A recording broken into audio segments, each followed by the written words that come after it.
Halo, perkenalkan nama saya Salman. Saat ini saya akan mengerjakan dan juga merepresentasikan tugas 3 struktur data, yaitu mengenai DFS dan juga BFS, yaitu Deep Search First dan juga Breadth First Search. Baiklah, NIM saya adalah 053 112 116.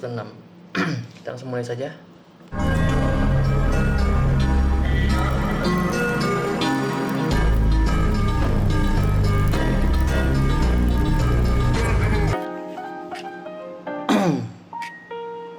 Baiklah, sebelum kita masuk atau membahas kodenya ini, kita perlu paham dulu struktur grafiknya. Graf ini tuh punya 10 node ya, 10 node. Mana tadi? Dia punya 10 node A0 sampai A9. Saya akan merepresentasikan dengan adjacency matrix, yaitu ini adalah matrix 10 kali 10. Kalau nilainya 1 berarti ada hubungan, kalau 0 berarti tidak ada hubungannya. Misalnya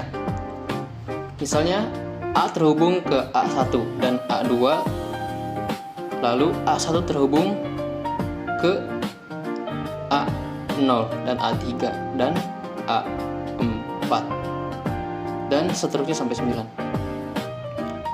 Lalu kita akan masuk ke sini. Masuk ke soal 1, yaitu Deep Search, itu yang ini. Soal pertama. Mana tadi? Nah, ini soal pertama. Deep Search atau DFS. Konsepnya sangat sederhana. Graf ini telusuri graf sedalam mungkin dulu sebelum mundur dan mencoba jalur lain. Ibaratnya kalau kita mau analogikan itu, kita misal mencari kosan. Anggaplah kosan ini hanya punya satu jalur atau satu lorong dengan kamar kanan kiri, kayak hadap-hadapan gitu.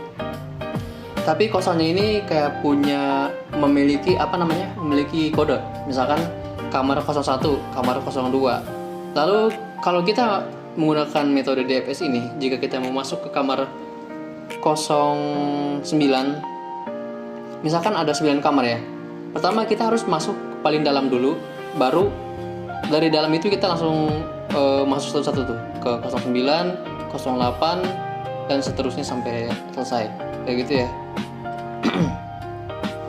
Kita masuk ke baris mana tadi? Visited DFS node, yaitu menandai node yang sedang dikunjungi agar tidak dikunjungi 2 kali. Jadi misalkan ibarat kosan tadi, kita kasih tanda. Misalkan kita udah masuk ke kamar 09, kita tandai dengan penanda, mungkin kita taruh apa di situlah, mungkin sampel kayak kertas, kita tulis di sini saya sudah ke sini, kayak gitu kita tandain. Lalu yang if ini, if mana tadi, if node target, cek apakah node yang dikunjungi adalah target yang kita cari. Kan kita tadi nyari 04 ya, kalau misalkan bukan berarti skip. Kalau misalkan ketemu berarti kita tandain ini kamar yang saya cari, seperti itu. Lalu ini for in, baris yang ini itu untuk loop ke semua tetangga node saat ini. Kalau tetangga belum dikunjungi dan target belum ketemu, panggil DFS lagi secara rekursif. Jadi kalau kita cari A8 ataupun tadi kosan 04, mulai dari A0 terus masuk ke A1, masuk ke A3, masuk ke A7, balik lagi ke A3, mundur, balik lagi ke A1, masuk ke A4 dan ketemu kosan 04 ataupun A8. Mana tadi A8? Ketemu A8 di sini ya. A8 di bagian sini. Dan output DFS tadi, kita lihat dulu outputnya. DFS ini dia, outputnya seperti ini. Kita mencari A8 ataupun kita mencari kosan 04 dan kayak gini ya urutannya. Lanjut bahas yang BFS. Masuk ke soal nomor 2. Nah, tadi soal nomor 2. Sebentar. Ini dia. Breadth First Search.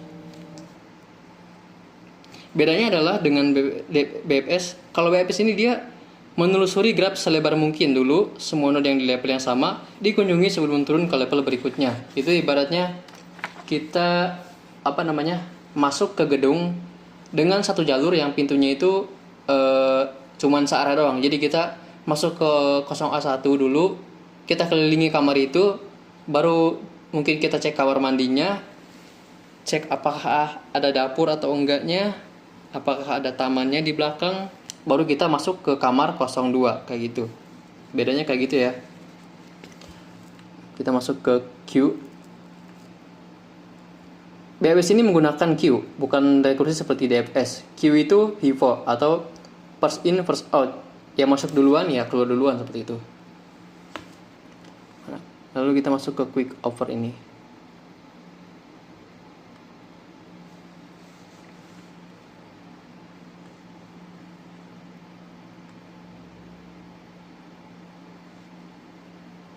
Konsepnya itu adalah dia masuk dari pertama. Misalkan kita mencari kamar 03. Kalau misalkan nggak ketemu ya dicari terus. Tapi setelah ketemu, dia bakal selesai itu di situ. Misalkan kalau tadi di DFS kan kita misalkan mencari 08, tapi kita harus ke paling akhir dulu, baru kita balik lagi ke tujuan, cari tujuan lagi. Kalau misalkan udah ketemu, ya udah balik lagi gitu. Kalau BFS ini dia konsepnya itu kayak kalau udah ketemu di situ ya udah gitu selesai, nggak mencabang kemana-mana, cuma nyari dari satu. Misalkan nyari 04, berarti dia harus masuk dari 1, 2, 3, 4, ketemu selesai gitu. Dan perbedaannya itu seperti ini ya di kodenya, hasilnya kayak gini. Ini hasil yang BFS tadi. Konsep DFS ini cocok kalau kita tidak butuh jalur terpendek dan ingin hemat memori. Kalau kita mau pakai BFS ini cocok kalau kita butuh jalur terpendek tapi siap pakai yang memori lebih besar, karena kalau BFS ini dia lebih boros ya. Karena kan tadi kan gitu ya. Misalkan ibaratnya sebuah kosan, kita mau cari kamar 0A3, tapi kita mulai dari A1 sampai A2 itu harus dijelajahi. Masuk ke kamar mandinya, cek lemarinya mungkin, atau ke dapurnya, ke lemari baju dilihat, kelengkapan ruangan itu pokoknya. Jadi lebih boros waktu, menghabiskan waktu lebih banyak. Seperti itu. Demikian penjelasan yang saya bawakan mengenai DFS dan juga BFS dalam jabat untuk tugas praktik 3. Semoga bermanfaat. Terima kasih.